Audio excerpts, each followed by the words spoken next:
வணக்கம் ஜெகன் முஸ்பாதி சொந்தங்களுக்கு வணக்கம். நாங்க இன்றைக்கு என்ன விடய பிறப்புல பேச போறோம்னா அர்ச்சுனா ராமநாதன் தொடர்பான பல விடயங்களை பேச போறோம். அதுல அர்ச்சுனா ராமநாதன் அவர்கள் தையிட்டு விகார சம்பந்தமாக சொல்லியிருக்காரு. அகற்றுவேன் என்ற பொருள்பட சொல்லியிருக்காரு தையிட்டு விகார. அடுத்தது மற்றது அர்ச்சுனா ராமநாதன் அவர்கள் தன்னுடைய வேட்மெனு தொடர்பாக தான் செய்த தவறுதான் என்றதை ஒத்துக்கொண்டிருக்கின்றார்.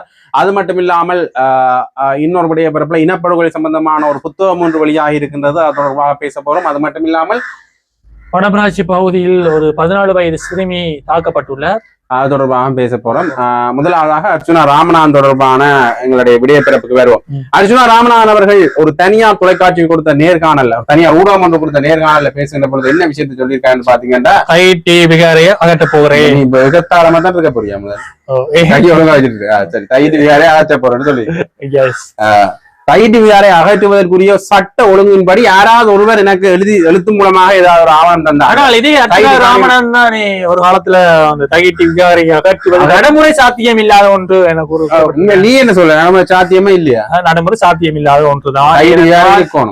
ஏனென்றால் வடக்கு கிழக்கு வடக்கு தெற்கு என்று 2 விஷயம் இருக்கு. வடக்குல விகாரைக்கு எதிராக செயற்படும் போது எதிர்கட்சிகள் இப்ப இருக்கிற எதிர்கட்சிகள் அரசாங்கத்துக்கு அழுத்தம் கொடுக்கிறார்கள். வடக்கில் பௌத்தத்துக்கு எதிரானவர்கள் உருவாகி இருக்கிறார்களா அல்லது பௌத்தத்துக்கு எதிரான விடயங்கள் உருவாகி இருக்கிறதா என்று ஒரு அகற்றக்கூடாது. என்ன பழிய முடிச்சிட்டீங்க. அகற்றுவது நடைமுறை சாத்தியம் இல்லாத ஒன்று. அகற்றக்கூடாது என்கிற பொருள்பட மோகன்ராஜ் அவர்கள் நடைமுறை சாத்தியம் இல்லாத ஒன்று.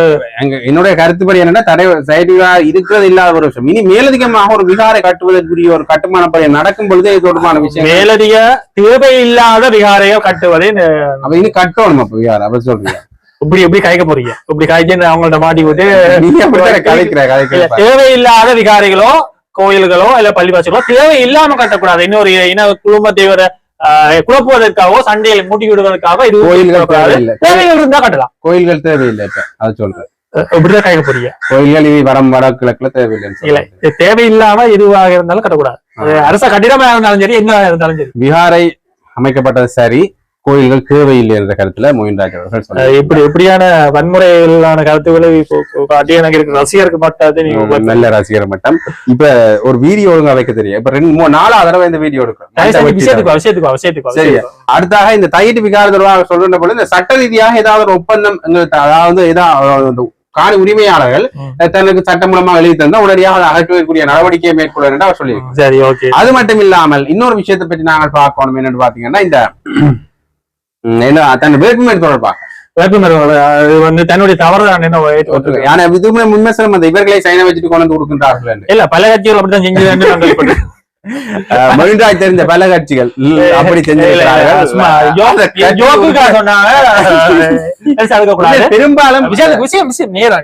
பெரும்பாலும் இந்த வேட்புமனுக்கு சம்பந்தமாக வருகின்ற பொழுது பெரும்பாலும் கட்சியில் இதைத்தான் செய்கிறது. எல்லா கட்டத்துல ராமநாதன் அர்ச்சுனா அவர்கள் ஏற்றுக்கொண்டிருக்கிறார். தன்னுடைய தவறுதான், தன்னுடைய பொறுப்பேற்ற அல்லது நிகழ்ந்தது என்று அவர் வேட்புமனு தாக்கல் செய்கின்ற பொழுது வேட்பாளர்களுக்கு பிரச்சனை வந்த என்ற விஷயத்தையும். ஆனால் ஒரு விதத்துல அர்ச்சுனா ராமநாதன் போட்டியிடாதது கவலையாக இருந்தாலும் ஒரு விதத்தில் நான் நல்ல என்று நான் யோசிக்கிறேன். அர்ச்சுனா போட்டியிடக் கூடாதுன்னு சொல்றேன். எந்த ஒரு தேர்தலையும் அர்ச்சுனா ராமநாதன் அவர்கள் போட்டியிடக் கூடாது அப்படி சொல்லல. ஏன்னா அர்ச்சுனா ராமநாதன் தற்காலத்துல உருவாகின ஒரு பிராண்ட். அந்த பிராண்டுக்கு ஒரு கட்டமைப்பும் ராமநாதன் அர்ச்சுனா மாதிரி இருப்பார்களா என்பது சந்தேகம்.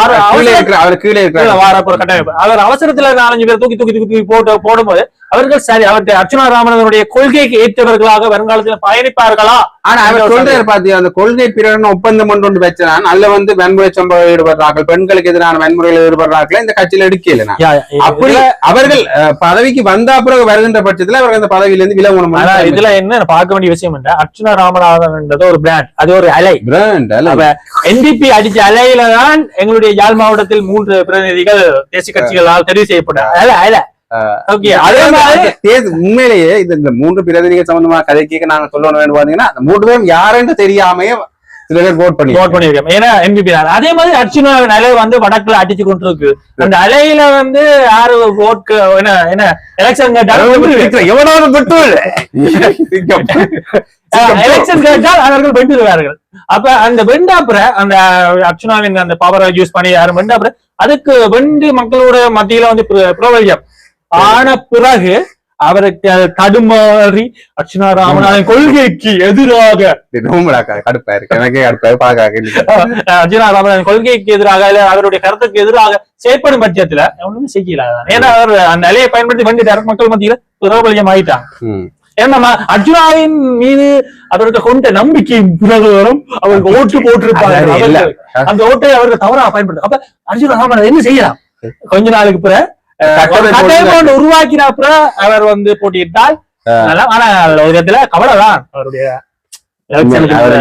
எலெக்ஷன் சம்பந்தமான கவலை ஒன்று இருக்கு நேரத்துல அவர் கட்டமைப்பு சில இடங்களை கேட்கிறாரா தெரியல எனக்கு. அதை நிப்பாட்டுவோம், அதை கட் பண்ணுவோம்.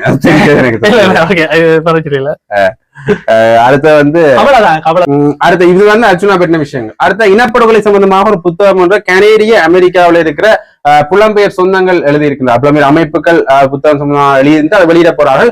அதுல என்ன விஷயம் உள்ளடக்கப்பட்டிருக்குன்னு பாத்தீங்கன்னா, இலங்கையில 40,000 பேர் தான் கொல்லப்பட்டிருக்கிறார்கள் என்ற அரசாங்க தரப்பில் தகவல் வந்தது. ஆனால் 1,60,000 மேற்பட்டார்கள் கொல்லப்பட்டிருக்கிறார்கள். அது மட்டும் இல்லாமல் பாதுகாப்பு நிலையங்கள் என்று சொல்லப்பட்ட இடங்கள்ல குண்டு வெடிக்கப்பட்டது உண்மையான விடயம்.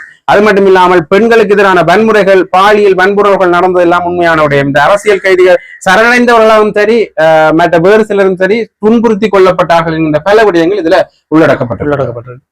இந்த இனப்படுகொலை சம்பந்தமான விடயம் வந்து இந்த தமிழர் தரப்புல வந்து முக்கியமாக பேசப்படுற அடுத்த விஷயம் நீ சொல்லணும். நான் சொல்லணுமா? சொல்லுங்க.